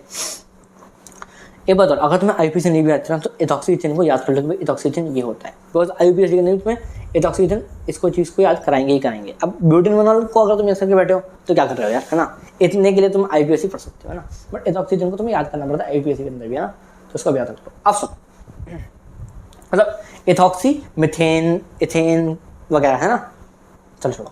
अब सुनो, जो मैं सुनना चाहता हूँ उस पर फोकस करो, बिकॉज बताने को बहुत कुछ है और यहाँ बताऊँगा सब कुछ तो बहुत टाइम लग जाएगा। अब सुनो, हाँ हैज़ हायर बॉइलिंग पॉइंट। अब सुनना, देखो यार हमने बनाया इसको और हमने इसको बनाया। अब देखो कॉन्सेप्ट यहाँ पे क्या है, क्या कि यहाँ पर ना जो होगा, यहाँ पर CC और OH लगा हुआ है, राइट, और यहाँ पे हमारा CC और बीच में O और यहाँ पे CC है। यहाँ पर मेरे पे हो जाएगा डायपोल मोमेंट, ठीक है, यहाँ पर होगा मेरे पे डायपोल मोमेंट और यहाँ पे होगा नॉर्मल एज बॉन्डिंग होगी, है ना, बेसिकली यहाँ पे O और H के बीच में हाइड्रोजन बॉन्डिंग होगी। अब जरा समझना, has higher boiling point than ethoxy ethane, बिल्कुल सही बात है। क्यों? क्योंकि यहाँ पर होगा भाई हाइड्रोजन बॉन्डिंग और यहाँ पे होता है डायपोल इंटरेक्शन, तो दोनों में से जो क्या बोलते हैं ज़्यादा कौन सा होता है, ज़्यादा होता है हाइड्रोजन बॉन्डिंग, है ना। तो भाई बेसिकली अपना ये वाला ज़्यादा बॉइलिंग पॉइंट ज़्यादा होगा और इसका कम होगा भाई, पसंद में आ रही है, क्लियर है। अरे भैया ज़्यादा टफ है ना, देखो ज़्यादा इसको ज़्यादा टफ है तोड़ना और इसको थोड़ा कम टफ है ना, तो भाई बेसिकली इसका बॉइलिंग पॉइंट ज़्यादा होगा और इसका बॉइलिंग पॉइंट कम होगा, ठीक है, सिंपल। अच्छा, extensive hydrogen bonding leads to stronger association of molecule. देखो इसका मतलब क्या है कि जितना ज़्यादा हाइड्रोजन बॉन्डिंग होगा उतना ज़्यादा एसोसिएशन ऑफ मॉलिक्यूल स्ट्रॉन्ग होगा, बिल्कुल ठीक बात है भाई। अरे भाई जितना ज़्यादा हाइड्रोजन बॉन्डिंग होगा उतना ज़्यादा वो चिपकेंगे साथ में, तो भाई ये भी वाली बात भी ट्रू है। तो भाई ए भी ट्रू है और रीज़न भी ट्रू है, बट यहाँ पे जो है हमारा हाँ, और यहाँ पे जो हमारा रीज़न है वो एजर्शन के लिए बिल्कुल ट्रू है ना। तो भाई अपना आंसर कौन सा हो गया, ये वाला, both A and R are true, हाँ एंड आर इज, हाँ बिल्कुल सही है, ठीक है, तो बी वाला आंसर सही है। बात समझ में आती है? अरे क्लियर है ना भाई, हाँ ना बोलो, सही है, बढ़िया। चलो हम आगे बात करते हैं। देखो यार कहाँ गया, हाँ correct, sum of pi bond present in the peroxo disulphuric acid and pyrosulphuric. Okay अब सुनना, देखो यार सबसे पहले आपको इनका नाम देखे हुए होने चाहिए और तुम्हें इनका स्ट्रक्चर एवरेज याद रखना है, यही तो मैं बता रहा हूँ। तुम अभी बैठोगे PYQs करने, तुम भाई फंस जाओगे भाई, ये कैसे करना है। सुनना, इसका ये होता है, इसका ये होता है, ठीक है। अब मैं आपको बता रहा हूँ भाई कितने पाई बॉन्ड होते हैं, सम ऑफ पाई बॉन्ड। देखो यार 1 2 3 4, मैं कहा ठीक है यार, और 1 2 3 4, भाई आंसर क्या आ गया अपना, 4 और 4 8, सिंपल। भाई पाई बॉन्ड कौन से होते हैं, अरे भैया जहाँ पे डबल बॉन्ड होता है, ठीक है, सिंपल। आगे मैं बात करता हूँ, decreasing order of hydrogen bonding in following form of water is correctly represented by. देखो लिक्विड वाटर, आइस या फिर इम्प्योर वाटर, इसको आपको डायरेक्टली याद रखना है क्या कि हाइड्रोजन बॉन्डिंग सबसे ज़्यादा होती है आइस के अंदर, फिर लिक्विड वाटर के अंदर, फिर इम्प्योर वाटर के अंदर। ऐसा क्यों होता है, देखो आइस जो होती है ना, आइस कितनी टफ होती है भाई, तुम उसे तोड़ सकते हो नहीं, यानी कि सबसे ज़्यादा टफ तो वही है, ठोस तो वही है, फिर लिक्विड वाटर और फिर गंदा पानी, नाली का पानी, है ना, समझ कहते तू नाली का कीड़ा है वही। तो अपना अच्छा एक बात और कि अगर तुम्हें इसका जो सोल्यूशन अगर पढ़ना तो मैं तुम्हारे लिए यहाँ पे लिखा हो, जब मैं तुम्हें PDF दूंगा तो तुम इसको यहाँ से पढ़ सकते हो, ठीक है। तो अपना आंसर से कौन सा हो जाएगा यार, आइस लिक्विड, यानी कि BAC कहाँ गया भाई, BAC, सिंपल। आगे बात करते हैं। अच्छा जी 2 लिस्ट दी हुई हैं, कैसे करेंगे, बहुत ही ज़्यादा सिंपल है भाई। ये क्या लिखा है, mu equals to Q × R, है ना, ये है डायपोल मोमेंट, अरे सबको पता है भाई, है ना। म्यू को हम क्या बोलते हैं, अरे भाई डायपोल मोमेंट बोलते हैं, मैंने तुम्हें वो पढ़ाया, क्लियर। तो ये हो गया डायपोल मोमेंट। और कहाँ गया, हाँ देखो अगर NB - Na, अच्छा NB - Na को देखकर तुम्हें कुछ याद आता है बेटा, जब हम बॉन्ड ऑर्डर निकालते थे, इधर bond order equals to number of electron in bonding minus number of electron in antibonding upon 2, ठीक है। तो भाई तुम्हें अगर बॉन्ड ऑर्डर का फॉर्मूला याद है तो तुम ये भी कर सकते हो ना। सो बेसिकली B का डायपोल मोमेंट और C का बॉन्ड ऑर्डर है। अच्छा ओके, हाँ अब देखते हैं, सुनो अब आपको बताता हूँ कि MO = A - C। अब देखो क्या, जब भी मेरा भाई इसके अंदर माइनस आएगा तो माइनस का मतलब होता है मेरे भाई एंटी बॉन्डिंग, और प्लस का मतलब होता है मेरे भाई बॉन्डिंग मॉलिक्यूलर ऑर्बिटल, है ना, बोलो सही है, बढ़िया। सो अब देखते हैं भाई अपना आंसर कौन सा है। तो मैंने लिख के रखा है बी का 1, सी का 4, ए का 3, डी का 2, यानी कि आंसर सी वाला है, यानी कि ये वाला आंसर सही है। क्लियर है, बढ़िया। चलो आगे बढ़ते हैं। इंटरेक्शन एनर्जी ऑफ, अच्छा एक बात हो कि तुम्हें इसको एसिडिक याद रखना है ना भाई, जहाँ भी बीच में माइनस आएगा M equals to A minus B. अच्छा ये साई का वो होता है सिंबल, ठीक है। तो जहाँ पे भाई माइनस आता है उसको हम बोलते हैं एंटी बॉन्डिंग, और जहाँ पे प्लस आता है हम उसको बोलते हैं बॉन्डिंग मॉलिक्यूलर ऑर्बिटल, ठीक है, सिंपल। चलो आगे बढ़ते हैं।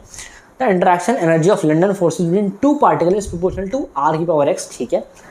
Where R is the distance between particle, the value of X. बहुत ही ज़्यादा सिंपल है ये, तुम्हें डायरेक्टली एक फैक्ट के ऊपर उसने सवाल पूछ लिया। तो एक्स इक्वल से माइनस होता है, मतलब बेसिकली जो लंडन फोर्सेज होती हैं भाई वो 1 अपॉन लंडन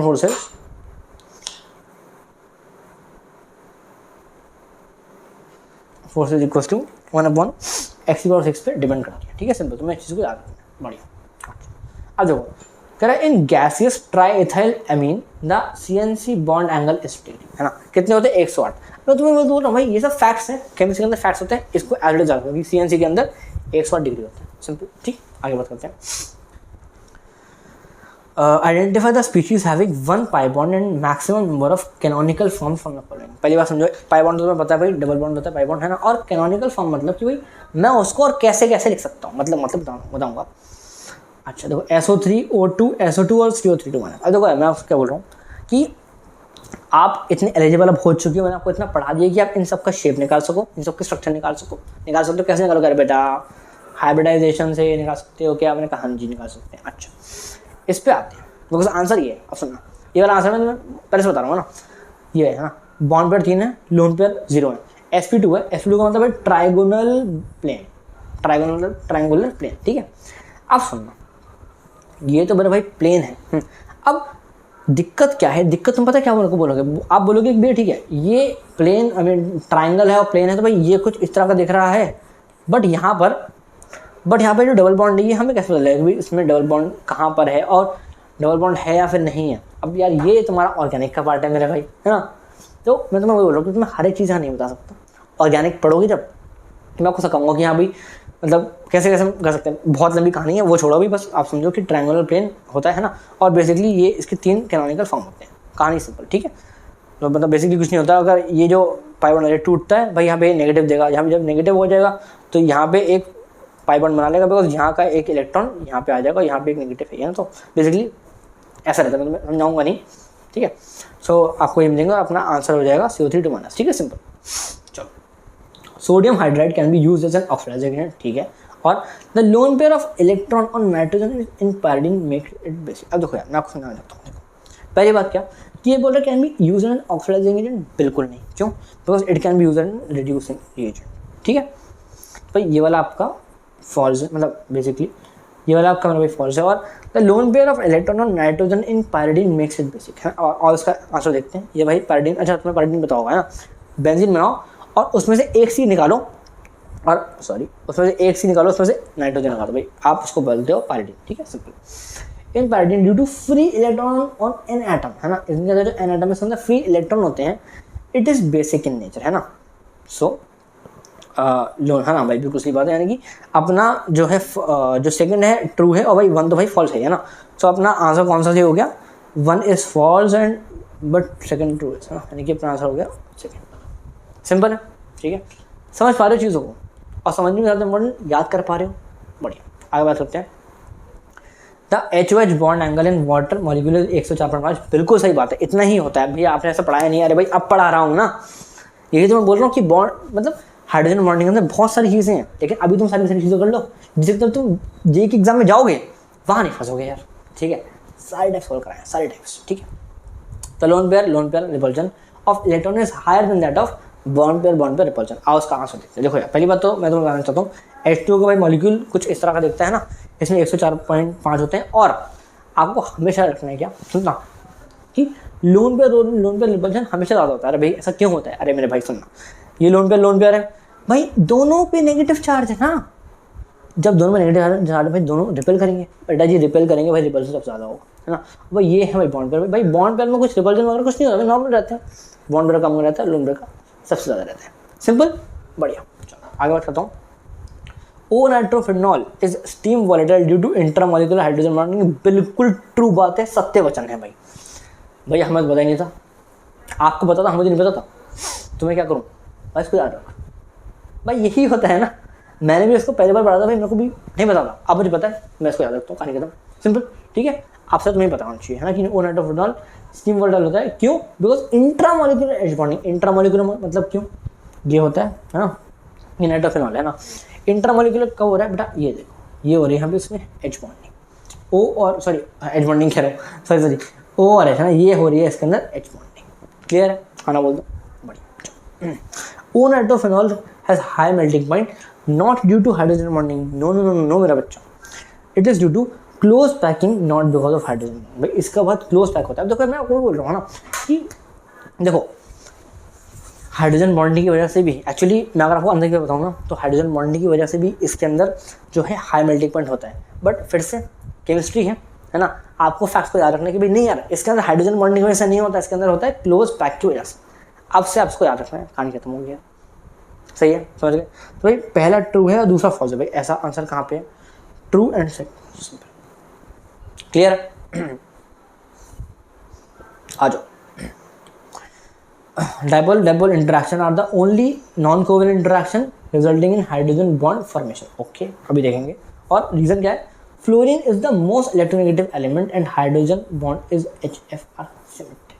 आ जाओ बताओ, आ जाओ। पहली बात F और H यहाँ पे लिखा हुआ है, मतलब अच्छा पहले तुम समझो कि dipole interaction are the only non covalent, क्या केवल डाइपोल इंटरेक्शन ही केवल ओनली इंटरेक्शन है ना, resulting in hydrogen bond formation. और मैं आपको समझा, देखो अगर मैं आपसे HF की बात ही करूँगा ना, तो भाई मैंने लिखा यहाँ पे FH, यहाँ पे हाइड्रोजन बॉन्डिंग होती है, मैंने कहा हाँ जी होती है। अब यहाँ पर भाई डाइपोल डाइपोल इंटरेक्शन है ओनली, बट और यहाँ पे नॉन कोवेलेंट इंटरेक्शन है, ये ऐसा बोल रहा है कि भाई डाइपोल डाइपोल इंटरेक्शन ओनली है और नॉन कोवेलेंट इंटरेक्शन है, बट मैं आपको समझाना चाहता हूँ क्या, but ion dipole interaction are also makes H bond, ठीक है। सो बेसिकली आंसर अपना जो ये है ये फॉल्स हो जाएगा, क्यों, बिकॉज यहाँ पे आयन डाइपोल इंटरेक्शन भी होता है, समझिए बात को, याद ही रखना है भाई, मैं तुम्हें क्या बताऊंगा ना। Fluorine is the most electronegative element and hydrogen bond is in, देखो यार पहली बात क्या है, रीजन इज द करेक्ट, अच्छा ये तो डायरेक्ट आंसर, ठीक है मैं आपको बता दूँ, F जो है सबसे ज़्यादा मोस्ट इलेक्ट्रोनेगेटिव है, क्यों बेटा, मैं तुम्हें याद रखा था, फोन मोस्ट इलेक्ट्रोनेगेटिव होता है, क्लियर, सही है, बढ़िया। अब आपने जब ऐसे बनाया ना, तो भाई symmetrical H bonds are present भाई, है ना, तो भाई अपना आंसर कौन सा है, ये वाला, ये है ट्रू, है ना, हाँ ठीक है। तो भाई अपना पहला ट्रू है, और सॉरी पहला फॉल्स, दूसरा ट्रू है, आंसर ऐसे ही है। अगर चेक कर लें ये वाला आंसर, ठीक है। तुम्हारे लिए मैं लिख के लिखाया वहाँ से, बिकॉज यहाँ पे बैठ के कोई गलती होगी तो भाई तुम मुझे वहाँ पे यहाँ से बैठे गाली दोगे, ठीक है। ओके अच्छा एक बात रखिए, अगर कोई मैं कहीं ना कहीं गलती कर दूँ ना, तो डेफिनेटली तुम कमेंट के अंदर लिख दिया करो, जिससे कि मैं उसे पिन कर दूंगा, है ना। और जो भी बच्चे आएंगे उसको देखेंगे कि अरे भाई भैया ने गलत लिख दिया, तो जो पिन कमेंट सबसे ऊपर आएगा तो उनको समझ में आ जाएगा, है ना, बढ़िया। बाकी तुम्हारा कमेंट तो पिन होगा, तुम्हारा फायदा ही है। अच्छा एजर्सन क्या है, इन TLI3 आइसोमॉर्फस टू CSI3, ठीक है। अच्छा आइसोमॉर्फस में बता दिया मैंने क्या होता है, सेम, अरे बोलो अब बोल दो यार, सेम स्ट्रक्चर होता है ना, बेसिकली सेम क्लोज स्ट्रक्चर होता है ना उसका। अगर तुमने सॉलिड स्टेट पढ़ा होता भाई, है ना, तो पता लगता। The metal is present in +1 oxidation, ठीक है यार। अभी जो TL है और यहाँ पे जो CS है, देखो CS के अंदर तो भाई +1 ऑक्सीडेशन स्टेट में होता है, बट क्या TL के अंदर भी +1 ऑक्सीडेशन स्टेट में होता है, ये बोल रहा है। मैंने कहा आज देखते हैं, यहाँ देखो TL+1 I3 और CS+1, ये वाली बात बिल्कुल ट्रू है भाई, ठीक है। तुम्हें मैं बोल रहा हूँ याद रखना यार, है ना, कोई दिक्कत वाली बात नहीं है। आ जाओ, तो भाई ये वाला ट्रू हो गया। और TL metal has 14 F electron in its electronic orbit, देखा कुछ नहीं है। TL का भाई एटॉमिक नंबर होता है 81। ओके हाँ। अब देखो जब तुमने इसको प्लस में करा, अच्छा भैया आपने प्लस में क्यों करा यार, देखो TL metal has 14 F electron in its electronic configuration, okay हाँ। अब देखो यहाँ पे +1 ऑक्सीडेशन, अच्छा ओके वाला सवाल है। देखो यार बेसिकली मैंने क्या कराया ना कि पहले मैंने निकाला था TL, है ना, समझे ना, पहले मैंने TL का इलेक्ट्रॉनिक कॉन्फिगरेशन लिखा है ना, तो भाई इसमें आ गए थे 6s3, है ना, 6s3 तो होते ही नहीं कभी भी, है ना, तो 6s2। अब जो तुम्हारा अगला जो ऑर्बिटल आएगा ना उसके अंदर एक इलेक्ट्रॉन आ जाएगा, बट जब मैंने इसका जब भी इसको लिखता हूँ ना मैं हमेशा चेक करता हूँ कि हाँ मैंने सही लिखा है फिर गलत लिखा है। तो उसके अंदर Tl का ना लिख के ना उसने Tl प्लस का लिखा था है ना, तो मैंने यहाँ पर वही लिखा है जो एनटी ने तुम्हें प्रोवाइड करा है, ठीक है, तो मैं Tl प्लस लिख दिया मैंने। ओके, अब यहाँ पर जो मैंने प्लस लिखा है ना इसका मतलब क्या है कि 6s2 पे खत्म हो जाएगा ना। अब तुम वो सब छोड़ो, तुम ये देखो कि 4f14 इलेक्ट्रॉन होते हैं कि नहीं होते हैं। मैंने कहा हाँ जी भैया होते हैं, तो भाई आंसर ट्रू है। तो मतलब बेसिकली अगर एनटीए को जैसी गड़बड़ करता है कि भाई उसने पूछा भाई टीएल का है ना, बट उसने जो आंसर दिया उसके अंदर Tl प्लस है, तो तुम्हें घबराना नहीं है, बिकॉज एट दी एंड जो तुमसे क्वेश्चन पूछा जाएगा उससे कोई बिलोंग नहीं होगी। बिकॉज अगर यहाँ पे प्लस नहीं होता है ना तो यहाँ पे 6s2 ही होता, और अगर प्लस होता तो भाई यहाँ पे एक और ऑर्बिटल आता है ना, और अगला हमारा क्या बोलते हैं जो इलेक्ट्रॉन होता है वो उसके अंदर एक इलेक्ट्रॉन चले जाता, सिंपल है। बट आपका जो क्वेश्चन था वो क्या था भाई 4f14 इलेक्ट्रॉन होते हैं क्या, मैंने कहा हाँ जी मेरा भाई बिल्कुल होते हैं, तो भाई आंसर अपना ट्रू है, दोनों ट्रू है, अपना आंसर कौन सा है डी है, both A and R true. अच्छा और ये तुमसे पूछ रहे कि एक्सप्लेनेशन के बारे में है ना, तो भाई ये एक्सप्लेनेशन नहीं है ना, बिकॉज ये है ना, तो तुम्हें एवरेड चीज़ों को याद रखना है, ठीक है, बढ़िया यार। यही तो अब जो मैंने तुम्हें जनरल टाइप बताया ना इसके अंदर बहुत सारी चीज़ें हैं और बहुत रैंडम चीज़ें हैं, राइट, बढ़िया। चलो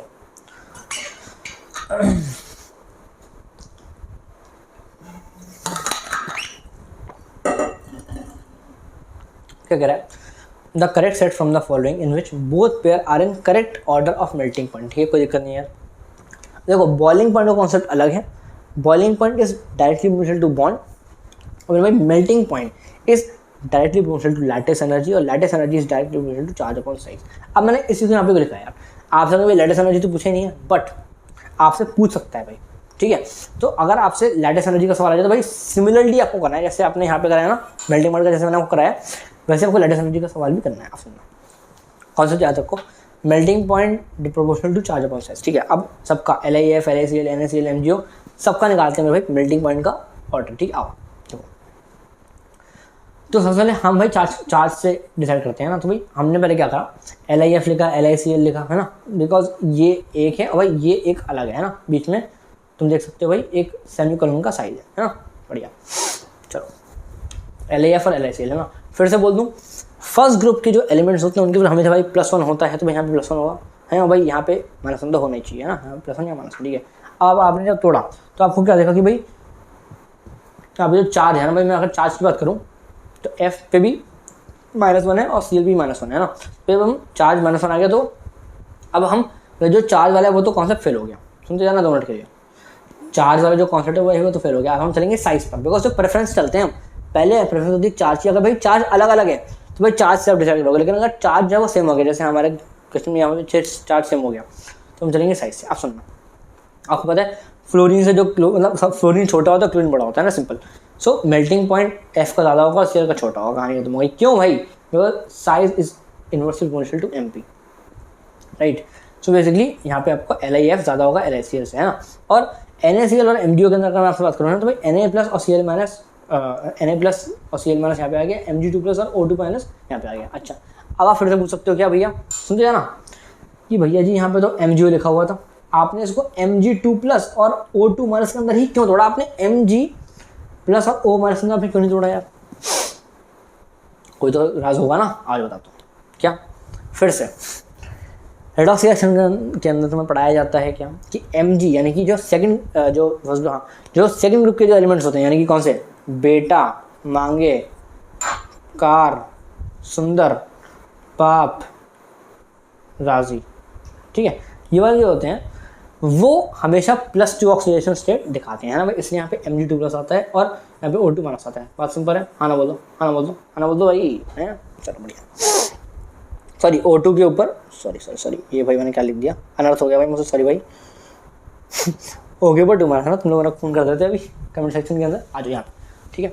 अब मैंने उसको इस तरह से बोला, अब देखो इस पे मेरा भाई -1 है, इस पे मेरा भाई -2 है ना भाई। अब हम डायरेक्टली चार्ज से बता सकते हैं भाई, है ना, कि melting point is directly proportional to charge, है ना। तो भाई चार्ज किसका ज़्यादा है मैं बताऊँ, चार्ज है इसका ज़्यादा, तो भाई चार्ज अगर NaCl का मतलब यहाँ पे वही है कि भाई NaCl का चार्ज कम है और MgO का चार्ज ज़्यादा है ना, तो भाई बेसिकली आपका कुछ इस तरह हो जाएगा। अब देखो कौन सा वाला जो ऑप्शन है वो सही है।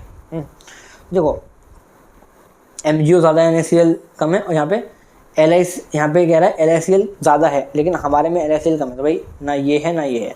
फिर NaCl ज़्यादा है और LiCl भी ज़्यादा है, NaCl ज़्यादा नहीं भाई, ये भी नहीं है। देखते हैं, LiCl कम है, मैंने कहा हाँ जी कम है। NaCl कम है, मैंने कहा हाँ जी कम है। भाई अपना आंसर डी है, ठीक है, चेक भी कर सकते हो, आंसर डी है। क्लियर, बढ़िया। अब देखो ये बहुत बढ़िया है, कोई नहीं पढ़ा रहा भाई तुम्हें सब, ठीक है, बड़ी बड़ी कोचिंग के अंदर भाई ये सब तुम पढ़ाया नहीं जा रहा, ठीक है, मैं पढ़ा रहा हूँ, दिक्कत मत हो। देखो कह रहा था potential energy curve for H2 molecule as a function of internuclear distance is. देखो केवल H2 के अंदर ही ना, ऑलमोस्ट जितनी भी आप एलिमेंट्स पढ़ोगे ना उन सब के अंदर इंटर न्यूक्लियर डिस्टेंस जो होता है वो कुछ इस तरह का आपको मतलब ग्राफ देता है ना। अब इसमें सही कौन सा है भाई, डायरेक्ट याद रखना है क्या, पहले बहुत ज़्यादा एनर्जी होती है, फिर कम होगी कम होगी कम होगी, फिर बढ़ेगी बढ़ेगी बढ़ेगी और फिर एक बार भाई कॉन्स्टेंट हो जाएगी, ठीक है। तो अपना सही आंसर बी है, कहानी है, तो डायरेक्ट याद रखना है, ठीक है। कौन सा है ये, इंटर न्यूक्लियर डिस्टेंस है ना, विद ऑब्वियसली एनर्जी है ना। चलो आगे बात करते हैं। The intermolecular potential energy for the molecule ABC and D are given below such as that. अब देखो यार, ये आपको तुम्हें दिया हुआ potential energy versus interatomic distance है ना। अब आपको बोल रहा है कि भाई ये बताओ कि A और B जो बॉन्ड है वो सबसे ज़्यादा स्टिफेस्ट होंगे। अच्छा एक बात और, क्या ये AA बॉन्ड है, ये AE बॉन्ड है, ये AC बॉन्ड है, ये AD बॉन्ड है, ठीक है जी। A और B जो है वो स्टिफेस्ट होगा, स्टिफेस्ट मतलब सबसे ज़्यादा ठोस होगा, उसे तुम तोड़ नहीं सकते। और D is more electronegative than other atom. अभी हम निकालेंगे, सारी चीज़ें निकालेंगे। A has largest bond enthalpy, ठीक है, हाँ, और AD has a shortest bond. बहुत ज़्यादा पहले समझा दूंगा, देखो समझ जाना। कह रहा है अब देखो सबसे पहले आप समझना कि जो AB है, AB जो है सबसे ज़्यादा उसकी पोटेंशियल एनर्जी कम।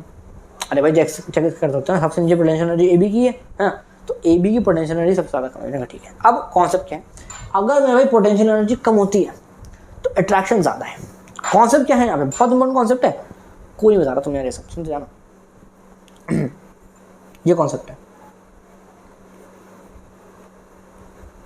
कॉन्सेप्ट क्या,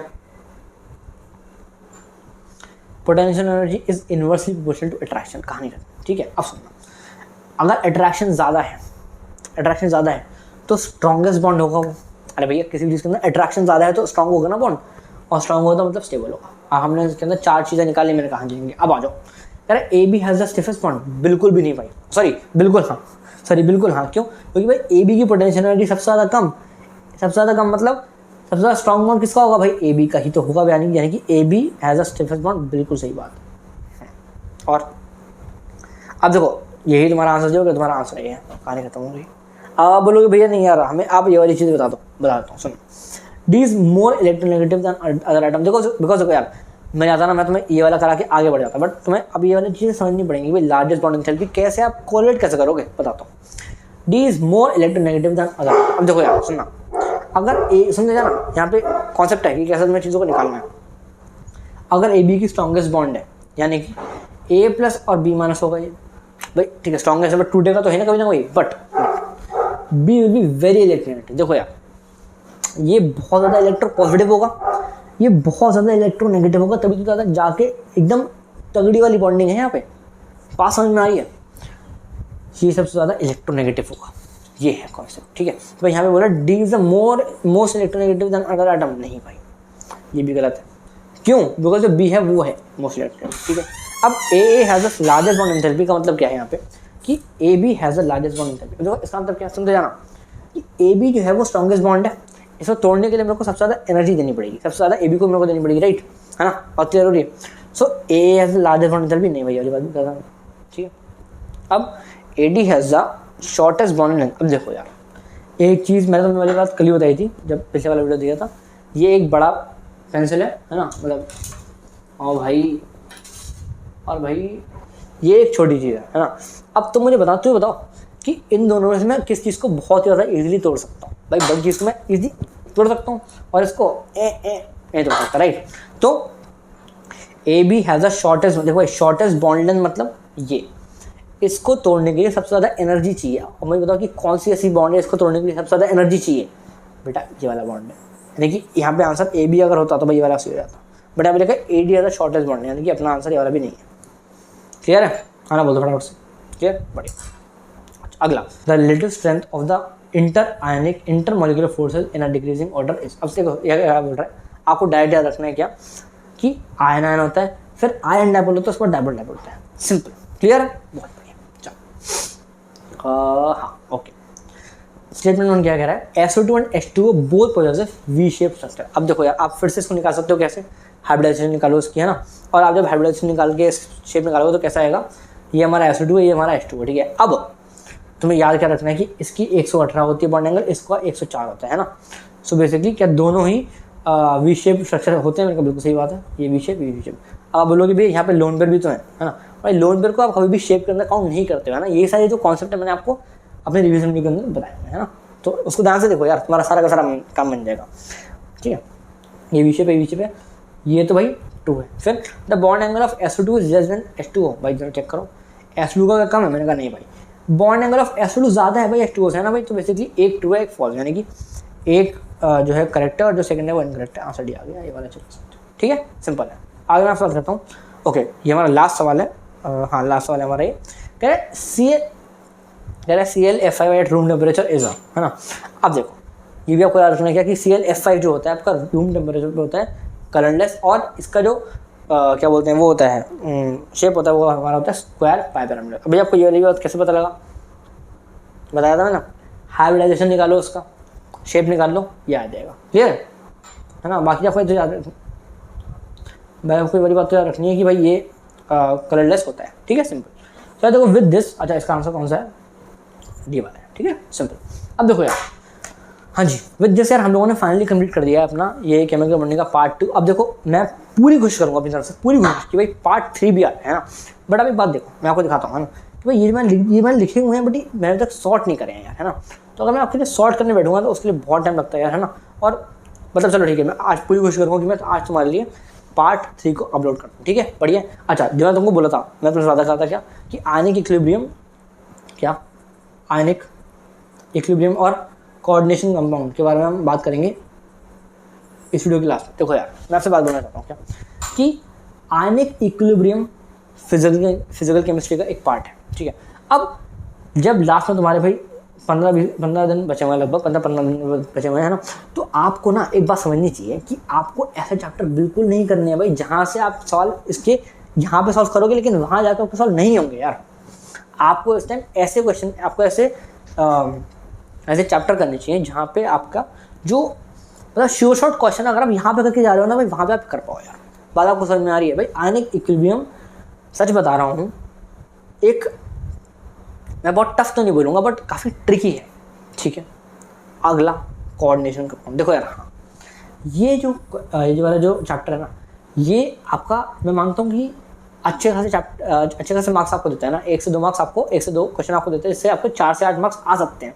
बट आपको मैं फिर से बोल दूँ, कोऑर्डिनेशन कंपाउंड भाई बहुत ही ज़्यादा टफ है भाई। इसका तुम बोल रहे हो मुझसे कि तुम इसका प्रीवियस PYQ हैक बना दो, भाई बहुत मेहनत लगती है। मैं तुम्हें क्या बताऊँगा, मैं तुम्हें दिखा नहीं सकता भाई। मैं तुम्हें दिखा ही देता हूँ मेरा भाई।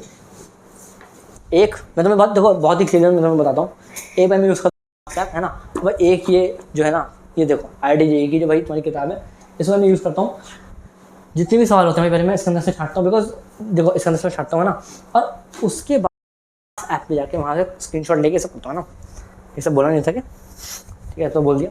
तो भाई यही रहता है ना, तो भाई बहुत ज़्यादा टाइम लगता है, बहुत मेहनत लगती है यार इन चीज़ों को करने में भाई। ऑनेस्टली बता रहा हूँ, अगर मैं ये दोनों चीज़ें लाने बैठा ना तो भाई मुझे शायद 4 से 5 दिन लग जाएंगे। 4 से 5 दिन भी ज़्यादा मतलब कम बोल रहा हूँ मैं, बिकॉज ऑनेस्टली यार ये बहुत हेक्टिक चीज़ हो जाती है ना मेरे लिए। और मैं आपको सच बता रहा हूँ, मैं झूठ भी नहीं बोल रहा भाई। मैं इस टाइम कम से कम 10 से 12 घंटे भाई मैं इस टाइम काम कर रहा हूँ यार, केवल तुम्हारा वाला यार, ठीक है भाई। बहुत हेक्टिक शेड्यूल हो जाता है, बिकॉज जब मैं तुम्हें नहीं बता सकता यार, बहुत सारी चीज़ें रहती हैं, है ना। चलो, और मैं आपको बोल रहा हूँ क्या कि जो इजी चैप्टर है पहले उसका PYQ हैक देखो, है ना। ये केमिकल बॉन्डिंग हमारा हो जाएगा, उसका मैं आपको इजी चैप्टर कराऊंगा पहले, है ना, जिससे कि आप अपने जो क्वेश्चन को श्योर शॉर्ट कर पाओ इजी वाले चैप्टर्स के अंदर से, है ना। ऐसा ना हो कि तुमने मोल कॉन्सेप्ट तो भैया मैं करके गया था मोल कॉन्सेप्ट, लेकिन वहाँ का सवाल मेरा मतलब पेपर के अंदर मेरे को दिखा, बट मैं पेपर के अंदर गलत करके आ गया उसे। ये नहीं होने दूंगा यार मैं, है ना। अच्छे से पढ़ो, तगड़े तरीके से पढ़ो यार, और बाकी कर लेंगे तो सारी चीज़ें, ठीक है। वीडियो बहुत ज़्यादा भाई लंबी हो चुकी है भाई, मैं जाता हूँ, ठीक है। और मैं जाके, है ना, तुम पढ़ाई करो, ऑल द वेरी बेस्ट। मैं अगला वीडियो जल्दी लेके आऊँगा केमिकल बॉन्डिंग का पार्ट 3, ठीक है। वो कोशिश करूँगा कि आज ही बन जाए, बट अभी मैं जा रहा हूँ सोने, ठीक है। Bye bye.